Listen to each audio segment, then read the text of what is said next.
Welcome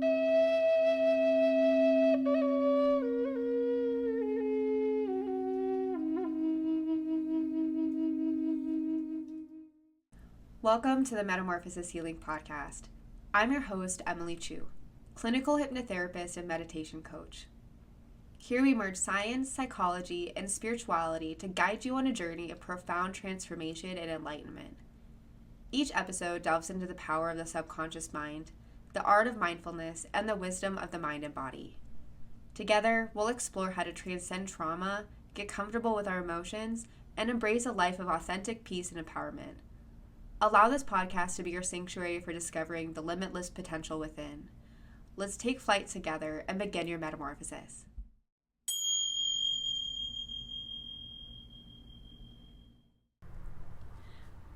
Hello, my name is Emily. Welcome to the Metamorphosis Healing Podcast. I'm here today with my friend, Caitlin Conrad.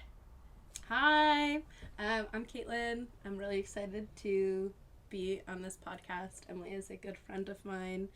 And I'm really excited to talk over some of our favorite topics that we're always talking about, even if it's, not work related. It's shame, trauma, healing, compassion. What radical self-compassion look like?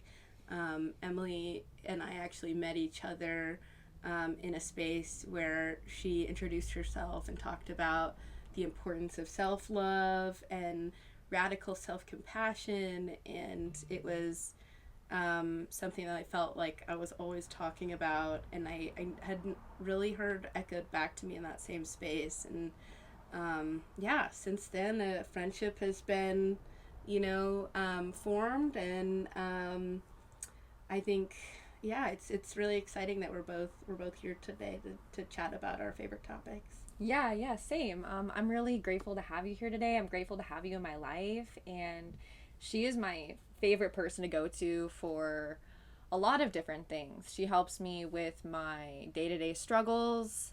We also talk a lot about, like she said, battling and confronting our trauma head on. Loving ourselves and accepting ourselves regardless of what's going on in our day-to-day life. In addition, today in our podcast, we're going to talk a lot about, like she said, shame, and the cycle of shame and how to break free from that cycle. And in addition, it's just going to be a day of fun, and we'll see what happens. So, all right. Let's see. Do you want to explain a little bit about what your life mission is and what you are studying and what you're really passionate about? Yeah, that would be great. I am getting my master's in positive psychology, and I am studying under the mentorship of Tal Ben-Shahar in the Masters of Happiness Studies through Centenary University. I got my bachelor's degree in foreign languages and anthropology, and I have been living around the world. I've lived in 3 different countries, and learning different languages and trying to understand, I guess, human behavior. And then now in this segment of my life, which is like, well, what does human wellness look like? I feel like I've gotten a good grasp and understanding on what is human behavior, what makes us tick, what motivates us as humans, and how does that differ cross culturally. But I feel that now I want to take that a step further with my positive psychology work, and that okay, so we know the human condition is wrought with suffering. What does it look like to feel whole? Not necessarily to not suffer, but what does it look like to sit with all the emotions and feel whole?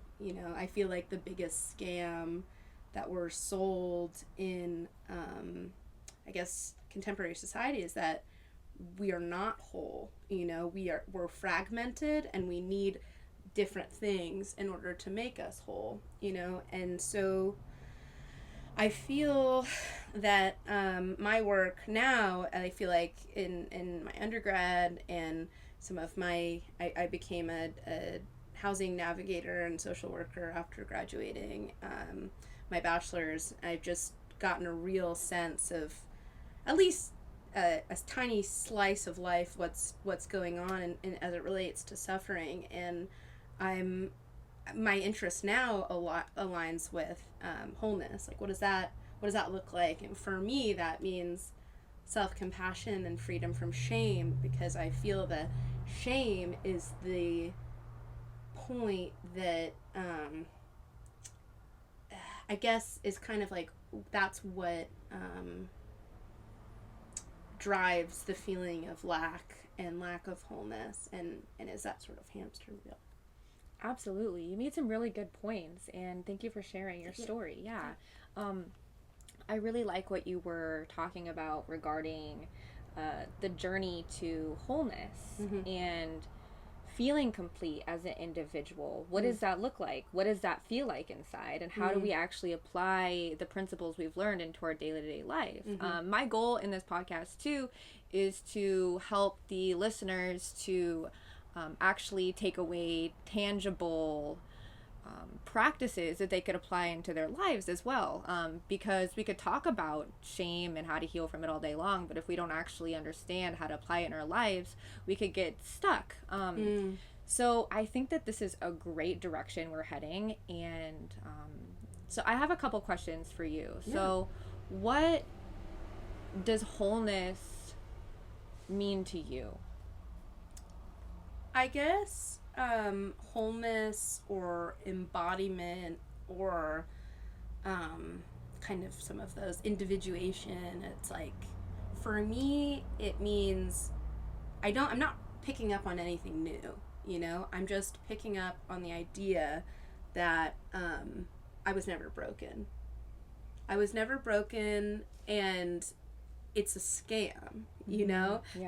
Everything is set up to make me believe that I am broken in XYZ way. What is everything, by the way? Well, when I say everything, I mean institutions. Just pretty much, you know, I felt, in my personal experience, I felt in school defective, you know. I felt in, you know, my bachelor's defective. I felt in dating, I was defective. I couldn't help but look for ways in which I was defective. And less than whole, fragmented pieces of me were elsewhere, and what I needed to expend effort to bring those pieces back to me. And I think when I talk about wholeness and freedom from shame and self-compassion, is I'm realizing that that was a scam, right? I was never broken, and I was never defective. You know, we are a product of nature. We're a product of the planet, and we don't look at a tree that grows in one way and then grows the other way, and it's growing differently than the other trees, and we say that one's defective, you know? I feel like through, you know, media and like education, there's always a sell. You know, you get X, then you will be Y. You know, if you buy this, if you invest in this, if you get this degree, if you get, you know, if you do all of these things, then I'll be whole. But the thing, the biggest scam of that is, I'd be willing to buy into that if it was just one thing. You know, you buy this one product, then you're good. Yeah. But I feel like the scam is that it's addiction, you know. It's not one thing. It's an endless, bottomless pit of things that I will need in order to fill, I guess, that sort of, like, they call it like a God-sized hole, but like that void, you know. Yeah, spiritual void inside. That makes me think of in the way of searching for things outside of ourselves, there's never any cap to it. Yeah. You know, I'm always going to see an ad for the next best thing. I'm never gonna have enough money, you know, like things like that, right? But the truth is that I have everything I need to make myself feel better, just by searching inside of myself, sitting with myself, loving myself the best way I can.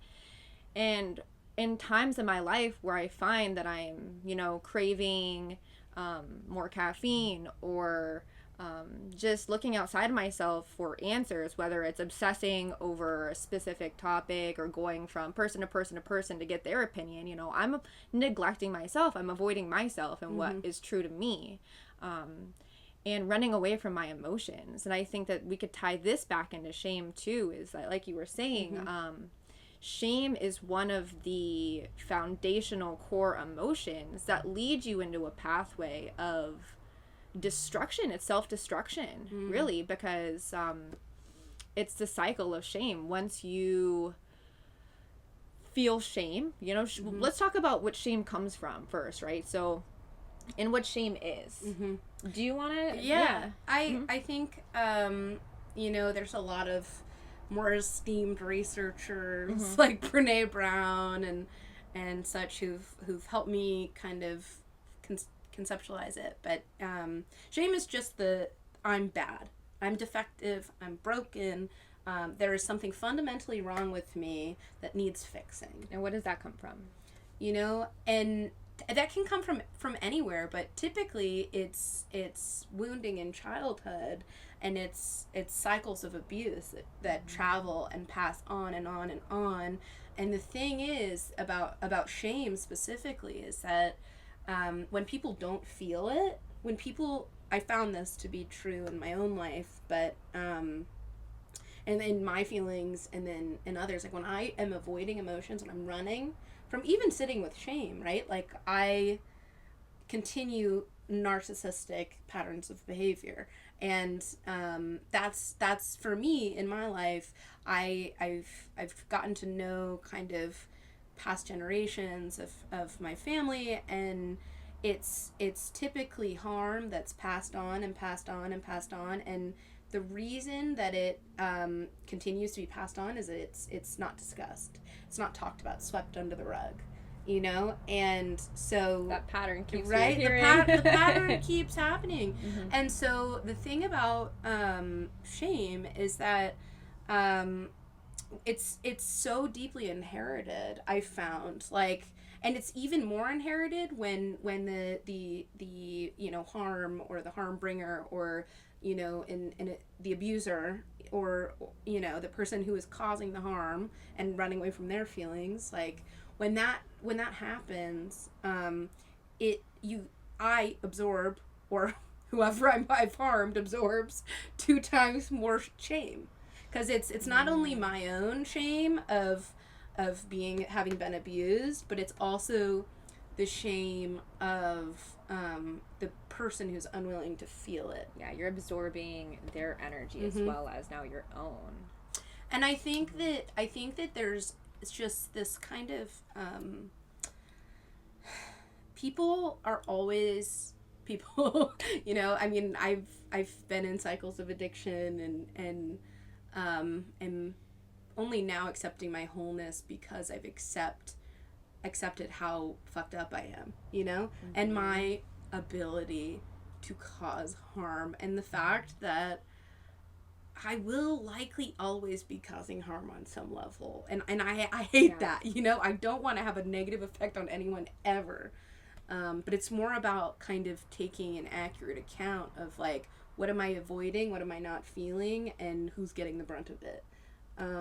And so I think that the thing about a lot of people young people who are in addiction recovery is that we're cycle breakers. We want it to end with us, you know, at least the grievous harm that we experienced, you know. There will inevitably be more and more, I guess, you know, issues with people's behavior, with my behavior.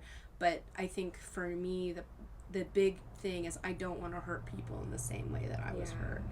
And I try to look pretty rigorously at my actions and clean up my messes, because yeah, it's kind of I just know the bounce back effect, right? When people are unwilling to feel their emotions of what happened to them, usually it's what happened to them as a child. Yeah, absolutely. Then it just pours right out, and there's just more harm and more shame. And I think that the more pain that I feel and the more that I sit with shame, the less harm that I cause. But it's kind of, yeah, it's a very, it's kind of a challenging thing. And then the more that I acknowledge my pain and my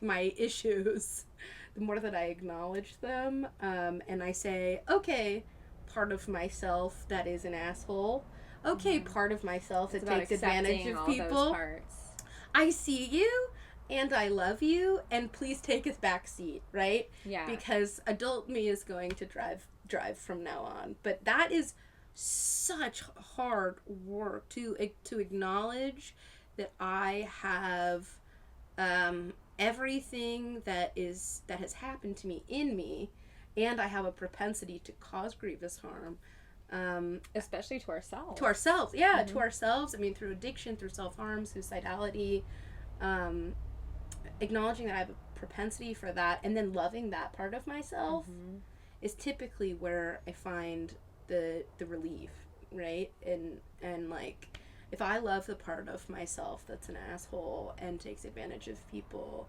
and the little kid who was extremely taken advantage of, I will get to a point, right? That's where self-compassion is the only match for shame. I will get to a point where I am no longer acting in the same behaviors that I was before. Absolutely. I agree with you what you said about how self-compassion is integral to addressing shame and coming out of it. But something that I've been applying in my life that has been so profound is just asking myself, like, okay, like, yes, a bunch of bad shit happened to me in my childhood. I was molested. That turned into a lot of other addictions, right? And I've realized that just because I had trauma in my past doesn't mean that I don't create shame in my present moment, in my reality, based on my subconscious programming from my childhood.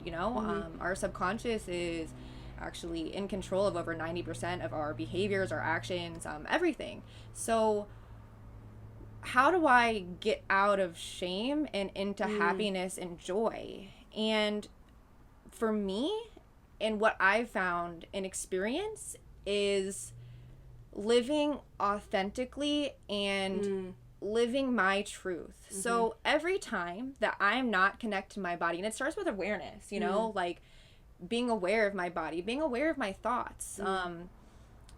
The more aware you could be, the more connected within yourself you'll be, and the more you will live in happiness, joy, freedom, bliss, all of that good stuff. So I'll just go down the path of what happens. Let's say I'm avoiding myself, I'm avoiding everything. Now, I'm not even hearing what my truth is. That creates shame inside because I'm lying, maybe to myself or others. And that lying is what creates even more shame. So the way out of it is by taking action to live in the most authentic way possible. And the only way to do that is to connect within, whether that's connecting to your intuition, your higher power, getting really in touch with your values and what you believe in. But now we have to talk about like building our confidence, our self-esteem enough to even be able to take action. What do you think about that? I think for me, presence is built by a radical acceptance of all that I am. And I can't, and the presence is where the action happens. Yeah. But I can't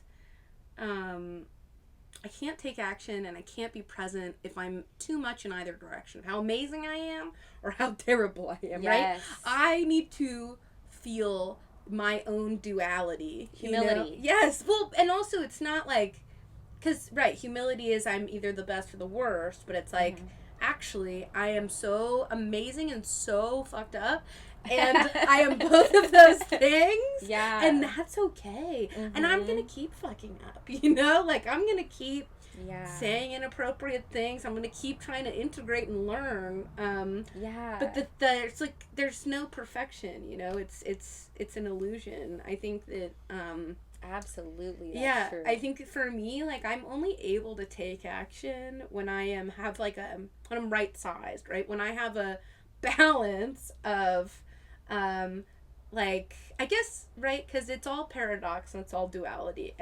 It's all, you know, darkness and light. I can't see my darkness as bad, right? And I can't see my light as all that I am. They need each other to exist. I need both of them, and I need to see the value in both of them. I need to hug both of them. I need to hug my amazing parts, my brilliant parts, and also my parts that are, you know, that cause harm and are ridiculous. And that's okay. I love them all. But I think in order to take action, I can't dive too... The pendulum cannot swing. It can't swing and, like, I'm amazing and, you know, I all I do is bless people and I'm abundant love. I am abundant love, but what's at the other side of love is grief, right? We can't be abundant love or abundant goodness without being kind of abundant terribleness. And that's what I feel is... the cool thing about being a person. It's such a spectrum, and why would I deny myself of either end of it? You know, why would I deny myself of... I don't want to like be here and just pretend that I'm amazing and everything's amazing, or just pretend. Like, both of those things are delusion. If I pretend, which creates more shame. Right, which creates more shame.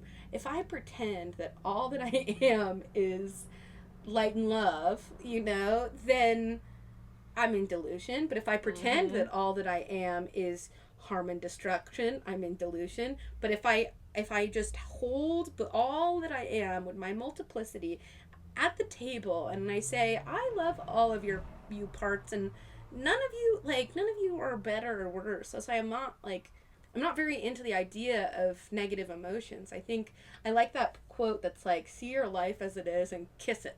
You know, take accurate inventory of what's going on, right? Yeah. Like, I have so many things that are falling apart in my life, so many things, and also so many things that are coming together. You know, so I had to take an accurate inventory of all of the mess and the really sort of kind of awful things and all of the really terrible things, and I think it's also about, like, for me, taking ownership of my life. Is like, I am choosing this. Everything that's happening to me, I've chosen, and I have brought to me for some reason to learn something, you know? It's all... I think the stuff that happened to me as a kid, you know, that was not, you know, there's no way that was, me bringing that to me, right? Incidences of when I've been sexually assaulted, it's not what I'm talking about, but in my life now, it's like, everything that is in front of me, I have brought to me, and I, like, all of my problems are of my own making, and then it's like, whew, what a relief. Now, I mean, if they're of my own making, then I can solve them too. Yeah. You know? Yeah, absolutely. There's always a solution.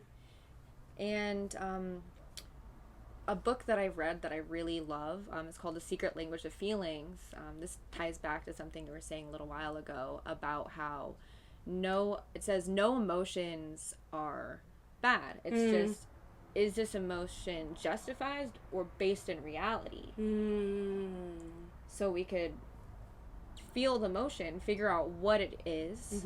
You know, okay, maybe I'm feeling shame or sadness. Now, why am I feeling these things? And is it an appropriate response to the situation? Yeah. And what does this emotion need? Like, something that I have to do is connect to it and ask it, emotion, what do you need in order to feel better? You know, what can I do for you? Like, the most loving thing, right? Give it love, give it a hug.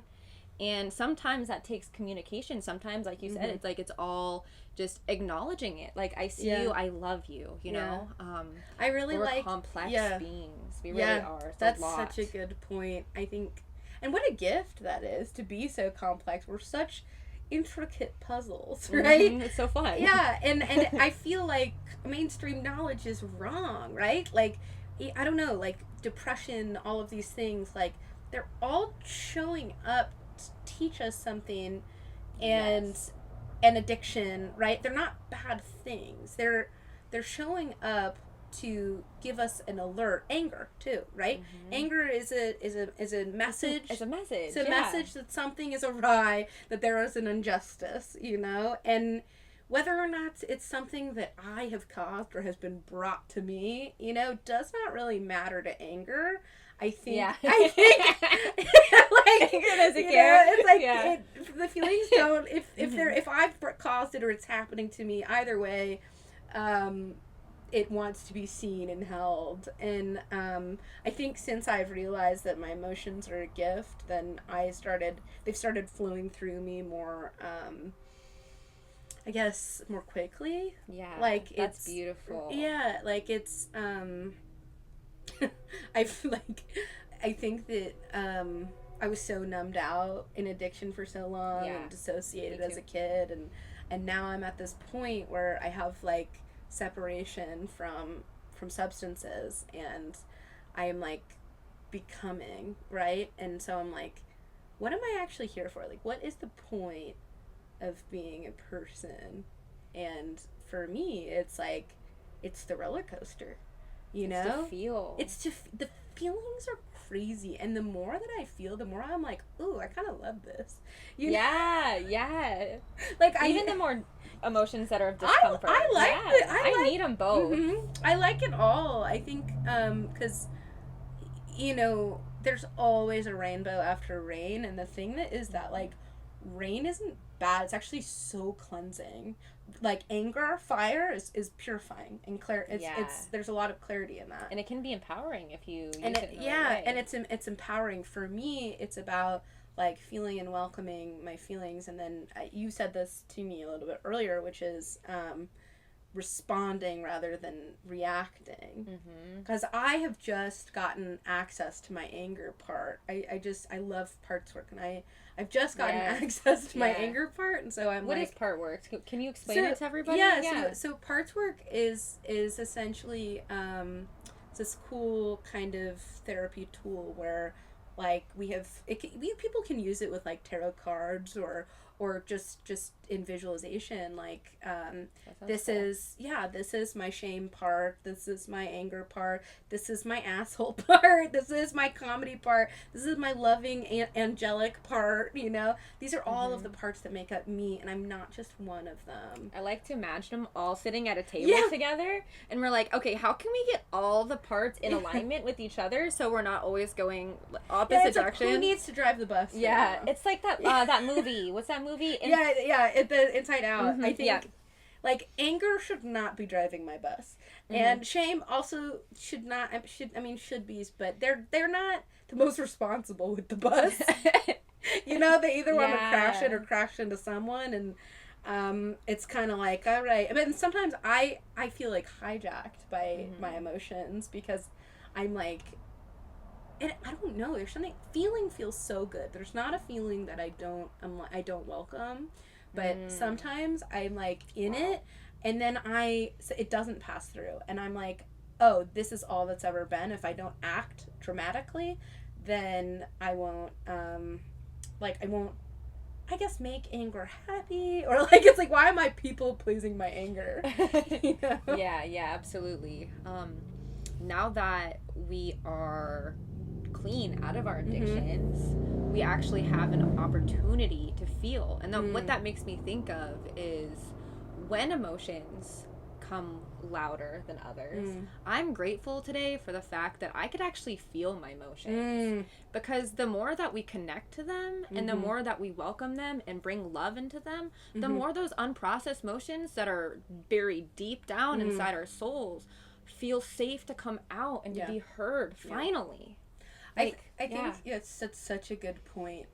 about being clean and being able to welcome these feelings and not, shame the shame. Because when I shame the shame gets so much bigger and louder, and it's like, oh, now I'm suicidal. Like,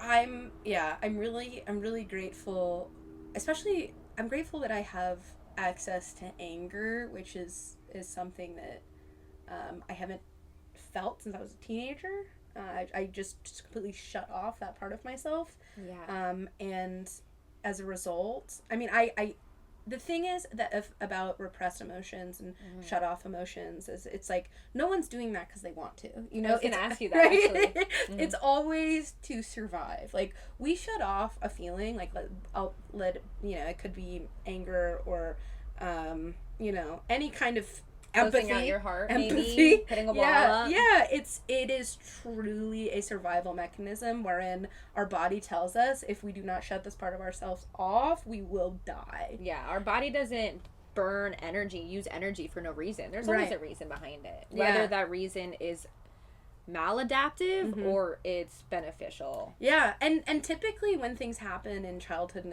and adulthood, when things shut off or the walls are put up, I mean, that is incredibly adaptive, but then it comes to a point where we become adults, we're getting clean, we're trying to live different lives and break cycles, and then like we don't even realize that it's up. For me, I've been such a people pleaser for which is that's a manipulation part, and me too. Yeah, I've been that way for so long. Yeah, and I didn't connect it to the fact that it was because I couldn't feel anger, because I had literally shut off anger as a mechanism to keep myself alive because of the abuse that I experienced. Yeah, and I think, I have a lot of compassion for people who are non-normative, just process things differently or have CPTSD and are stuck in the cycle of addiction. Like, it makes sense, you know? It leads to depression. Yeah, and also, like, we don't have a different way until we're shown one. That's true. And so even if, like, some of you guys out there listening are struggling with these things, the first step is accepting yourself. Yeah. Would you agree with that? I agree so much. It's like, I think, I can think of before I went to rehab in 2019, like, just kind of, like, looking at my life, right?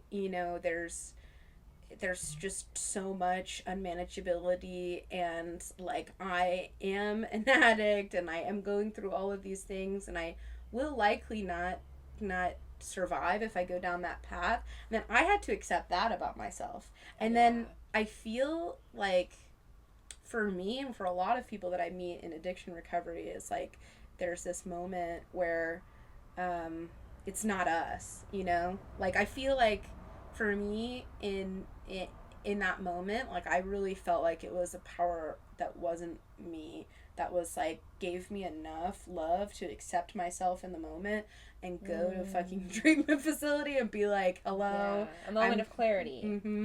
Yeah, I think acceptance is kind of like a moment of clarity. It really is. You know, it's like radical acceptance that can only be created through compassion.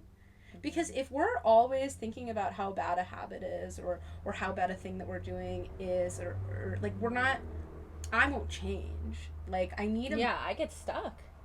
It turns into insanity. Yeah, doing the same thing over and over and over and expecting different results. And I think that, a moment of clarity for me, like it's very spiritual. It's like, it's compassion and it's love. And the clarity is just like, it allows me an accurate assessment of a situation without the shame. Absolutely. And what that really reminds me of too is just how deeply integrated hope is to this whole idea. Because without hope, nothing else is possible. I absolutely agree. I think that hope is the cornerstone for all change, and like societal change, institutional change. Yeah. If we don't have hope, like a little bit of hope that some things could be different, that it doesn't have to be like this, if we don't have a little bit of hope that that is the way things are, then there's no point. Why would I choose to change a behavior if I didn't see a pathway in which that behavior was changed? All right, absolutely. I agree with that. How can you do that? Should we explain how to take a thought, right? Because I'm thinking about thoughts of shame and thoughts of maybe fear. And what do we do with those thoughts when a shameful thought comes up? Because just now a thought came up for me that was more negative, right? Yeah. And what do we do with that, right? So let's say the thought says something like, I'm not good enough. Is that what thought you just had? Yeah. Oh. It's okay. It happens. It's just the critical mind. Yeah. And it's a part of myself I will later address and bring love into and acceptance, right? And so if I continue to focus on that thought, let's say it's I'm not good enough, right? It's going to create more emotions of fear, more emotions of shame and sadness, or whatever emotions are correlated to a specific thought. And I do think that this wants to survive in a way.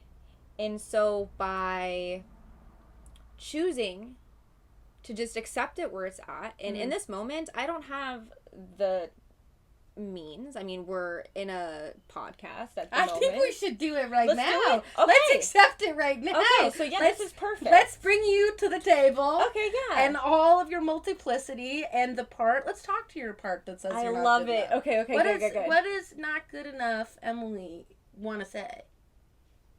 All right, so this is how this goes. I'm going to close my eyes and connect. I'm doing it too. Thank you. Sometimes it makes me feel better if I put a hand on my heart and on my stomach. I just feel kind of hugged. Yeah, it's nice. You deserve to be hugged. Yeah, so I'm just going to connect to that same thought that came up. I'm not good enough. All right. Well, I could choose to follow that thought and see what it needs, right? And so I'm going to choose to do that in this moment.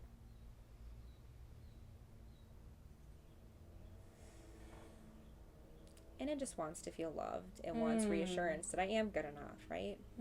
And so now I'm just going to bring up the feeling of love. If you don't know what love feels like, maybe calm, comfortable, peaceful. Anything you can associate to and relate to is good. And just be there with it. Just focus all your awareness and your attention on it.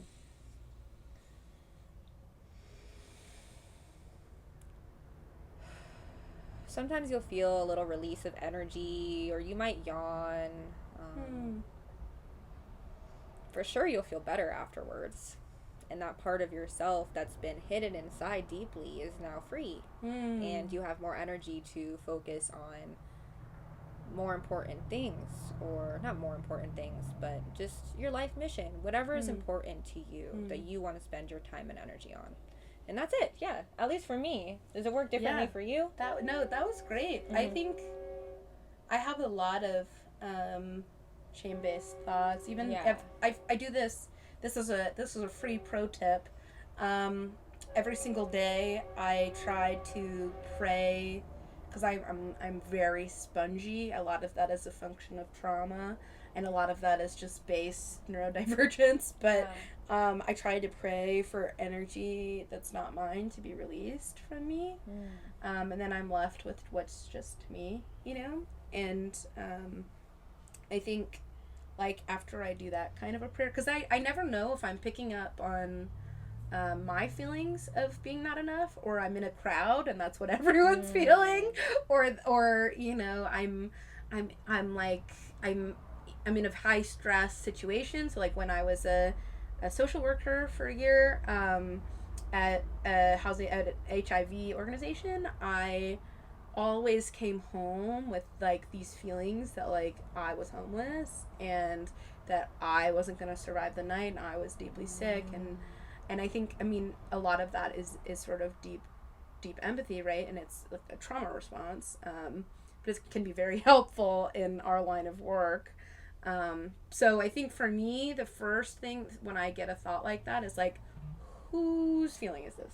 Is this Yes. is this my feeling? Is this the crowd's feeling? Is this the stadium's feeling? Is this the collective's feeling? Whose voice does it Yeah, sound whose like? voice? Yeah, whose Sometimes voice I have is to ask it? those questions too. Absolutely. Whose voice is it? Because it's not always my voice. Yeah. You know, sometimes I will be sitting next to someone and they will be thinking about how itchy they are, and like I start itching, and then they'll be like, I'm so itchy, are you itchy? And I'm like, yeah.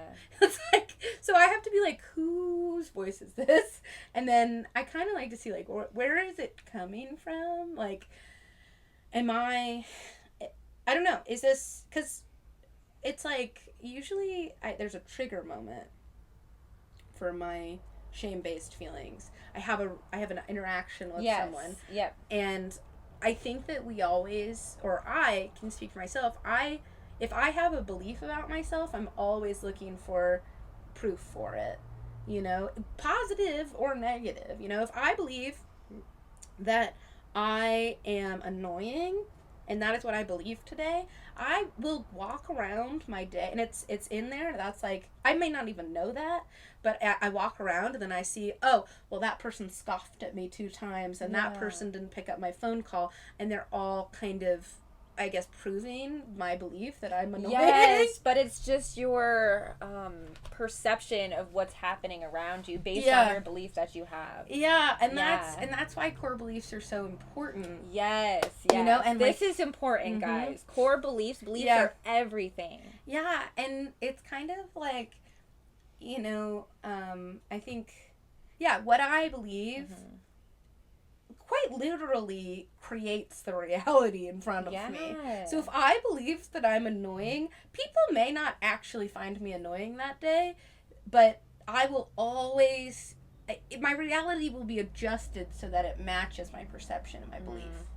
Yep. You'll perceive everybody around you as like, oh, that guy's looking at me. That guy must think I'm annoying. I better be quiet. They all know that I'm... So now I'm more shy. Like, I might wear like, I don't know, something that doesn't stand out, so then like nobody looks at me because everybody thinks I'm annoying. Like, it just will factor into every aspect of your life. I love what you said. It's so true, right? And it's so true, and you'll drive yourself crazy.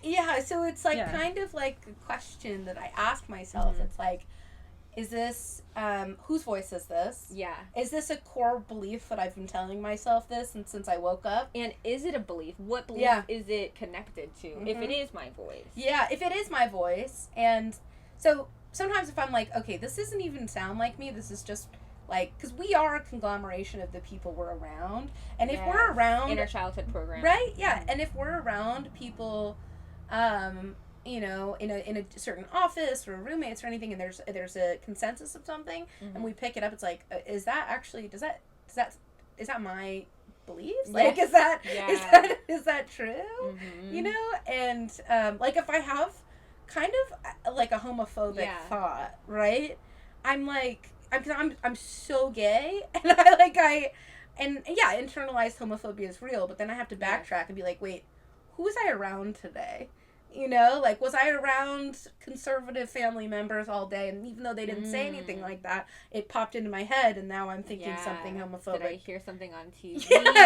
Or it's like, where did I pick that up, or what did I wake up with? That's why I think, like, prayer and meditation, or just meditation and journaling in the morning and night, as like a reset in the morning and then a reset at night, because if I don't start my day with some kind of prayer, I am just taking hostages, and and I am just causing harm down the line if I don't, I guess, set an intention. It could be 5 seconds. An intention. God, universe, higher power, please help me align with love today. Yes. You know? Yes. It can be as simple an intention as that. But then if I just wake up and I'm just on my base programming, typically, like, my fearful beliefs take over, and I'm, like, looking for people to confirm this core fear that has been brought up, that I'm, you know... Everybody's out to get me. That I'm the biggest... Disconnected from your body, you probably feel irritable. Yeah. Grouchy. Yeah. Maybe I got a bellyache all day. Yeah. Yeah. And it manifests in physical pain in the body. Yes, it does. Yeah. Yep. Every time you have a stomachache, guys, like... Yeah, connect to it. Every time you have a stomach ache, you are a little baby who just wants to be held. That's just me. I'm just talking to myself. Yeah. Me too. Yeah. I think that that's why looking at shame is so important. Because shame is the core belief that I'm bad, right? And then springs from that all of these like it's, for me, it goes way deeper than I'm bad. It goes, I am the worst, most terrible, I guess, just ex-dictator of Germany. Like, I am the worst possible specimen of a human being. That's where, at my worst points, you would have thought that I would have mass slaughtered, populations, and set the world ablaze. Like, you would have think that's what I was carrying, and it's like, maybe in a different timeline, but that's not what's happening now.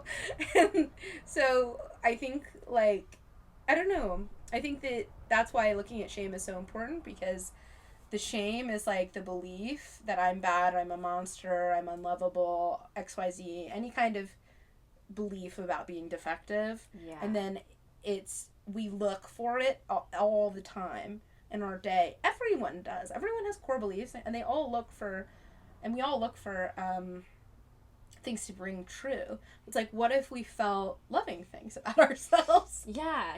Try something new, right? Yeah. Like, what if we didn't feel like we were a genocidal monster, Yeah, like, how would that affect a relationship with ourselves? Yeah, and our relationship with the world, If I don't believe that and I can actually say that at this point in my life, I do not believe that I am a monster. I believe that I'm a human. And that's, oh my God, how freeing. But I think, if I were to replace, my shameful beliefs, which I feel like I have done in large part, which I've had to do it to stay sober, but with something loving, I am loving. I love how you just mentioned to replace a belief system. If my belief is that I'm inherently unworthy of love, okay, this is my belief about myself. This is going to create my thoughts, which create my emotions and my behaviors. And your reality. And your reaction to all of that, right? Reaction to everything. Yep. And so by figuring out the root, the belief system, you can replace that belief with I'm not lovable to I am lovable. And if that seems a little bit too hard to grasp, something that's really just been great in my life and just working with others in general is, if I am lovable seems a little bit too far, you could just replace I'm unlovable with I'm okay. Yeah. I'm likable. I think for me, when baby steps. Yeah. That's such a good point. For me, when I started the journey of looking at my core beliefs, I said probably in 2019 when I got clean, because I went to a really wonderful treatment facility first that talked about all this stuff, and when I started looking at that stuff, it was too much for me to go from I'm the worst, most genocidal monster on the planet who just causes grievous harm and pillages to hello ancestral shame. No, I'm just kidding.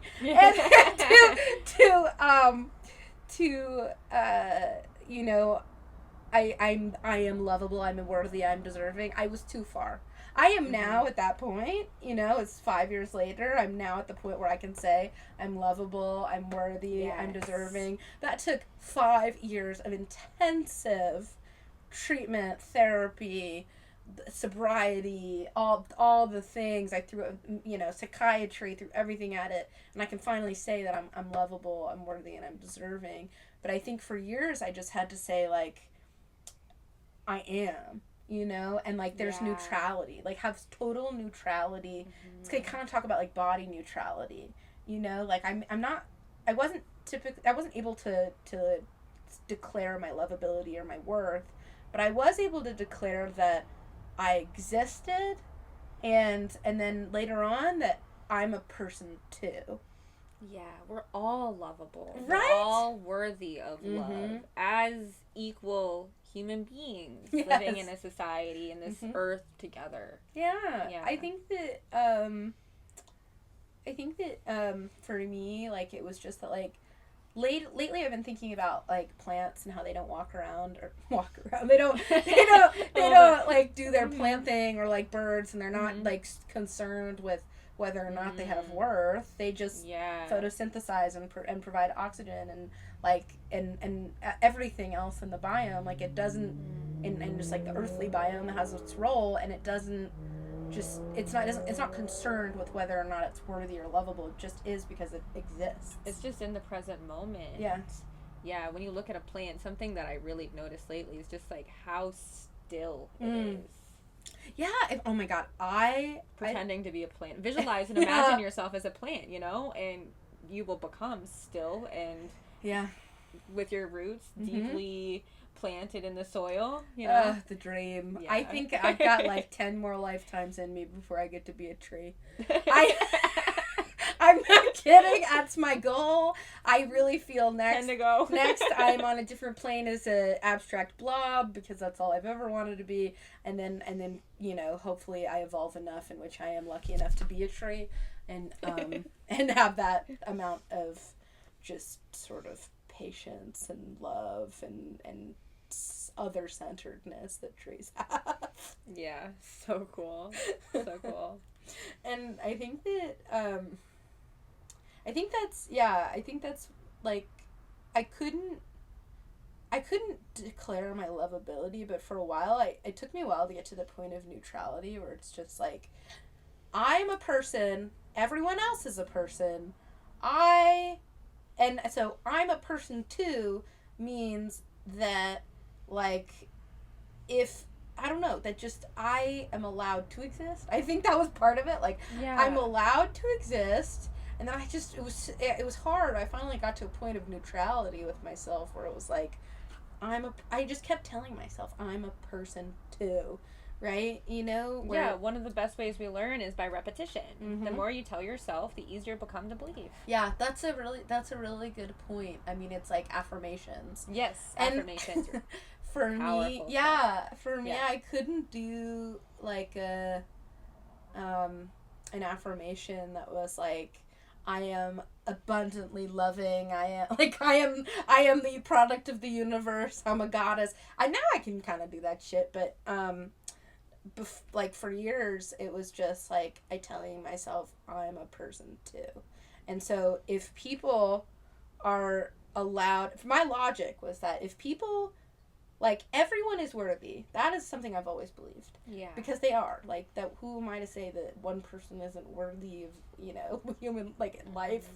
Sometimes it's easier to say with others, but then with myself, oh, you're all worthy, right? But then I'm not? Like, that doesn't make any sense. That's where the I'm a person too comes in. I kept going back to, everyone has worth. Yeah. Everyone has a purpose. I'm a person too. Yeah. Just kind of, like, repeating it. And eventually it happens. You believe it. Yeah, and eventually you do believe it. It's like... And now that this belief happens, and this core belief has been changed, how does that affect your life?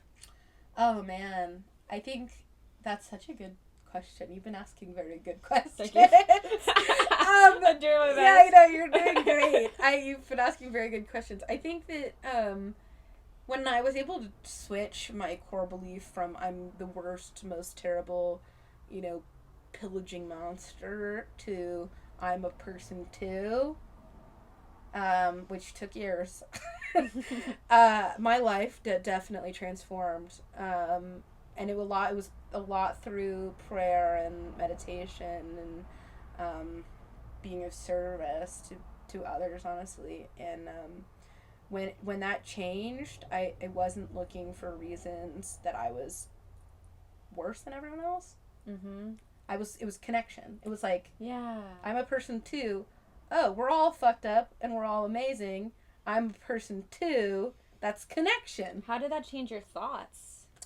I totally transformed everything. I mean, I spent so much less time thinking about myself, right? And how terrible I am or whatever. Like, I would think about, because that was that was a couple years ago, I think, around the time that I made a decision to get off of sort of like dating apps and addictive dating behaviors, which I've been off for like a year.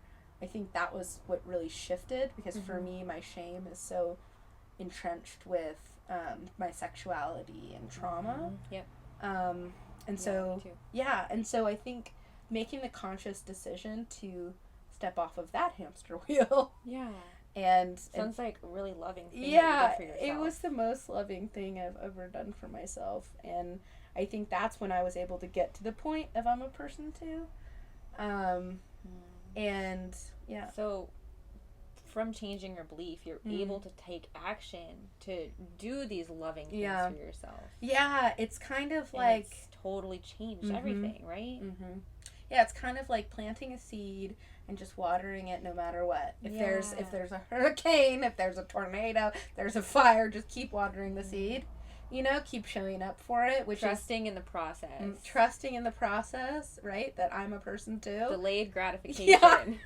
and then eventually I was able to get off of the addictive and harmful behaviors with the dating apps and kind of get myself, I mean, I was able to quit vaping. Like I started seeing myself with more neutrality and then eventually more love. Like I met myself kind of as a stranger, just a neutral experience.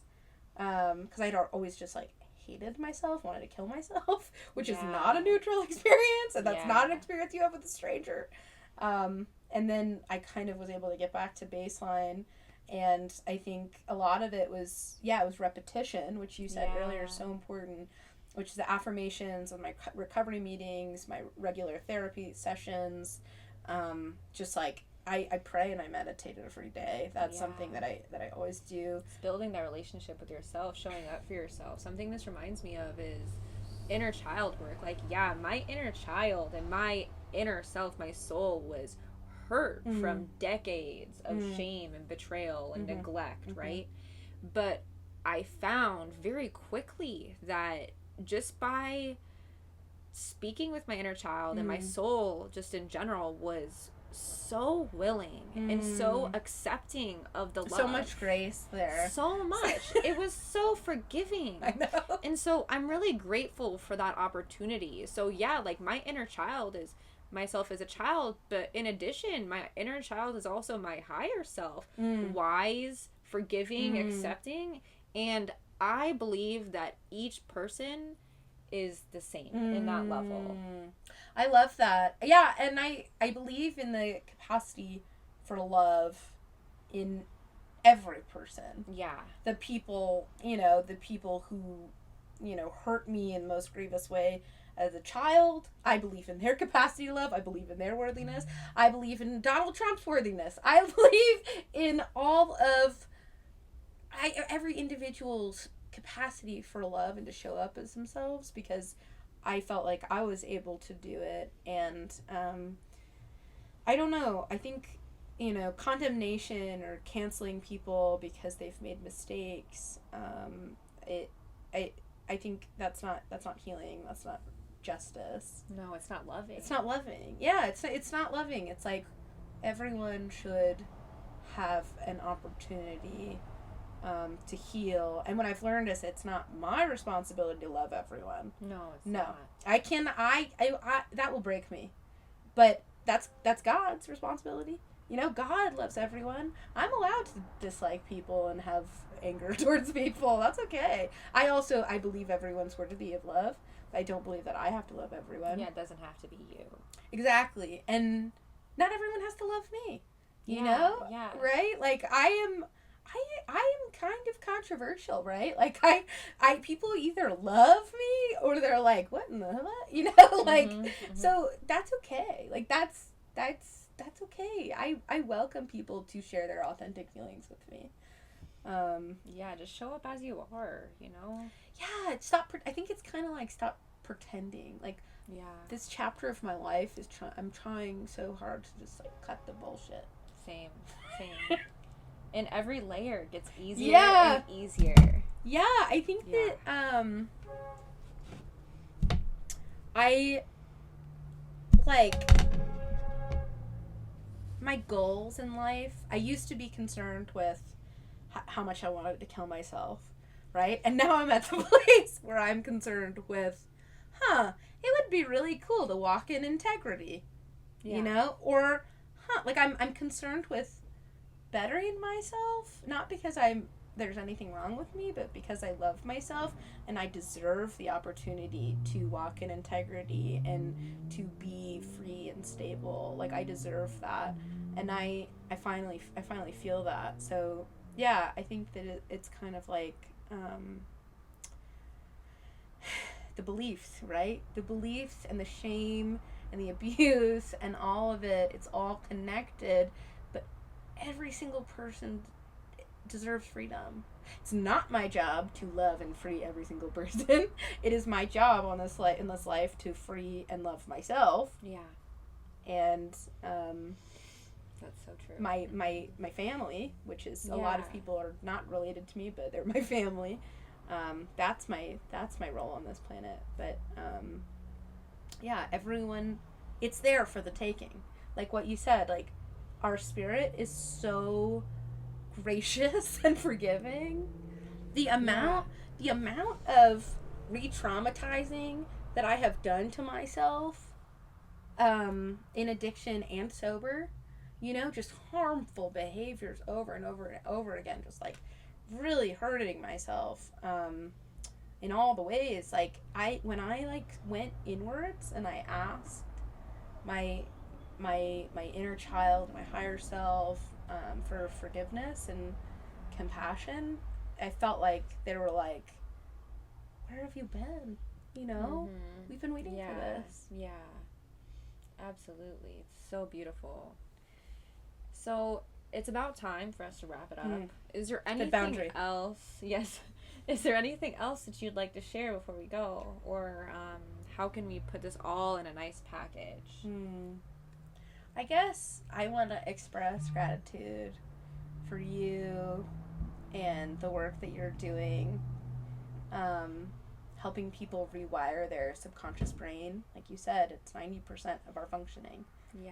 You know, our internal, our core beliefs, and I guess the message that everyone is worthy and deserving. Like I said in the beginning, like you were one of the first people I've met in our circles that talk the same language as me. Yeah. And but we won't be the last. We won't be the last. We will not be the last. And yeah, I just want to thank you for chatting with me, letting me run my mouth, and talk about you know, authenticity and compassion and freedom from shame. Like you're a really good friend and a really good practitioner, and I'm excited for all of the things that you have coming up and moving forward, and I am super excited about this mission of I guess liberating the soul. Wow, that was a really good way to put it. It is liberation of the soul. It's stripping away the layers of shame and limiting beliefs that hold us back from becoming our true selves. And thank you so much for your kind words. Yeah. I love you deeply, and I I'm love so you too, grateful so that much. we were brought together. I know. How couldn't we be brought I know. together? It doesn't make any sense. Anything else would be literally insane. I know. Which this world is insane as it is. It is. I'm really glad. I'm really glad that we were both brought into this, and I can't wait to have you on my podcast. Yeah, do you want to share a little bit about your podcast? Yeah, I am launching my podcast, Failing Upwards. It is about freedom from shame and healing addiction compassionately, and comedy. It's comedy and recovery, and I think it's going to be a lot of fun for anyone who's also interested in this podcast. Yeah, absolutely. It's going to be great. I can't wait to listen to what you have to share on there. I know it's going to be all the things you said. Funny, amazing, beautiful, and of love, right? Yeah. So, yeah, thank you. And thank you guys for listening. Yeah. Thank you. All right. Bye. See you next time. Bye.